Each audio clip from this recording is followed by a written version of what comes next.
Hello, my name is Jamie Simpson, Executive Chef Liaison of the Culinary Vegetable Institute at the Chef's Garden.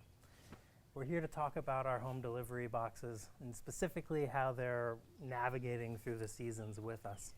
And with us, speaking of which, is Andrea. Andrea is going to help us sort of guide the right questions, help us work through this box as a home cook. Sometimes we skip steps, and that makes things challenging for people at home following along. Right? Yes. Last time we cooked together, actually, we were braising greens and roasting vegetables. We've come a long way in the season since then, right? We're outside now. It's gorgeous out today. It's gorgeous. The chive blooms are up. The Nepentala mint is blooming also. It's really nice. The bees are out. The birds are singing, and nature seems to be moving on just as it should be. So we should do the same. But I think we'll start with those iconic spring vegetables. Again, we have 4 varieties of asparagus coming up right now, and throughout the season we'll see all of them. Pink, purple, white, and green. And because our asparagus grows in sandy loam, inherently it has sand, right? So we clean it. Take a little paring knife to the base and just pull these little teeth off. Does that make sense? Yes. That will open up something that we can actually wash. Okay. Do you see that little bit of sand in there? Mm-hmm. It's important that we clean this. But you can't just run it under water. It just doesn't do it. It hides under those. Right there. Yeah. Okay. So we kind of work it all the way up towards the top. Okay. And then where the tips are really tight, it's not so much of an issue. It's more of the bottom, lower, older growth. For the squash, really simply, we're just going to cut them in half. Here and here. Do you leave the tops on that little part of the stem is all right? Definitely. Okay. This time of year, they're so tender. You can eat the stems of the plants. Okay. They're great. And we're going to season. We'll give it just a little gentle toss. This is a dry rub from our friend Phil Wingo at Pork Mafia. He came for Boucherie this year, and we're loving it. We'll transfer this to the grill. Okay.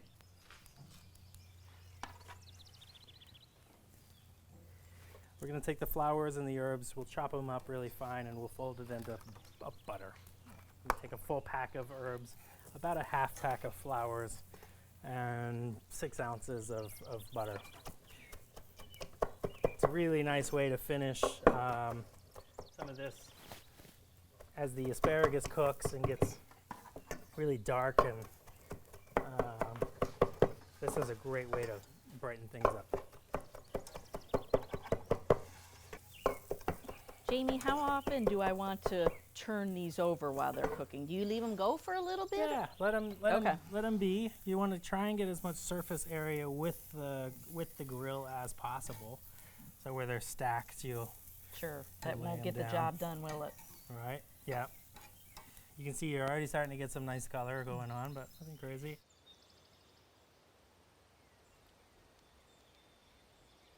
So the last thing we'll do is grill our spinach.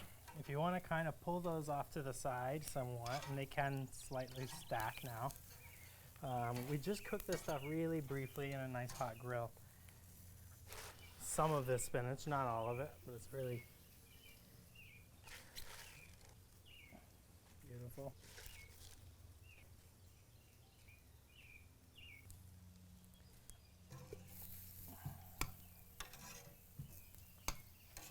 All right, let's do it.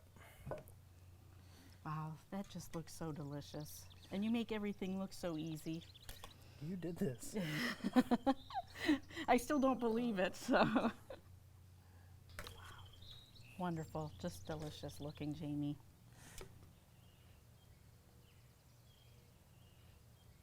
So our last dish here, BBQ Vegetables. With the carrots, the beets, and the greens as a whole, we've basically just cut them in like half.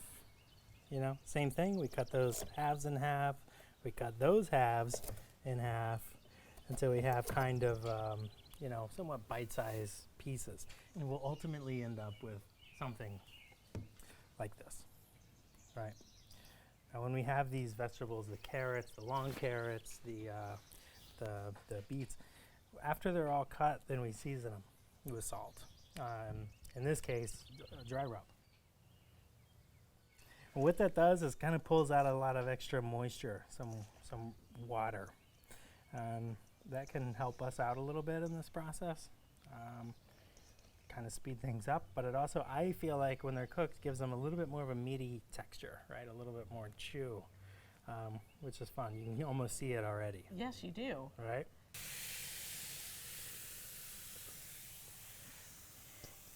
Really beautiful.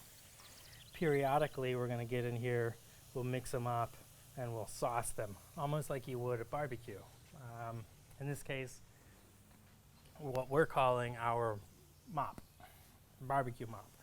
It's not a traditional barbecue sauce. You can see it's kind of loose, right? But it's got a little bit of viscosity in it. A lot of that viscosity is coming from sugar, honey, molasses kind of items, vinegar, lots of spices. That rub is in here. And we're just going to brush it over the vegetables. This will, as it cooks, caramelize and kind of dehydrate almost and stick to the vegetables. So let's get these in the oven. All right, sounds good. Want me to transfer it over for you? That would be great, yes. Right now we're at about 450 degrees, holding steady. We're gonna, nice and easy, perfect. Just a really good hot bake. Periodically we'll come back to this. We'll brush a little bit more of this sauce on and enjoy them. Okay. If people at home don't have the ingredients to make their own barbecue sauce, can we use something that you buy from the store?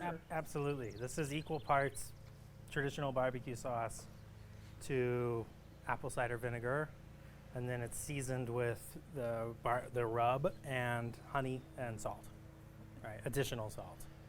So yes, you can use just regular barbecue sauce. I wouldn't use barbecue sauce out of a jug for this kind of application, because by the time it's done, it's going to be so thick and just, But if you add the vinegar to it, loosen and it up, honey yeah, and rub and salt. If there's enough acid in the sauce, you could probably just use water. Oh, okay. Right. Okay, so it's been about 10 minutes. We're going to check on these. I expect to see that the vegetables have cooked down a little bit. We expect to see a little bit of charring on it. We'll give them a turn. You're going to sauce them. Yeah, so they're starting to dry down. It's good. There it is. Okay. We're going to add these greens and let them wilt down. We'll give it one last toss and it'll glaze with the vegetables. Beautiful. Okay. See you in a few minutes. Okay, well, let's wrap this up. I think we're just about there on our barbecue vegetables. And now these things have smoked probably for a total of 30 minutes, maybe. Periodically brushing them with that sauce, and then finally finishing them with some of those chopped greens. What we're gonna do right before we serve these is the last little bit of sauce in there, you're gonna just glaze them over. This is a way, it's a really eye-opening way to use these vegetables all outside on the barbecue, very easy, very delicious looking. Just something I don't think a lot of us might not think about, Right. preparing it that way. Yeah, I think it's a beautiful representation of the season outside here with the birds, and I can't wait to eat it. Looks delicious. Thanks, Jamie. Of course.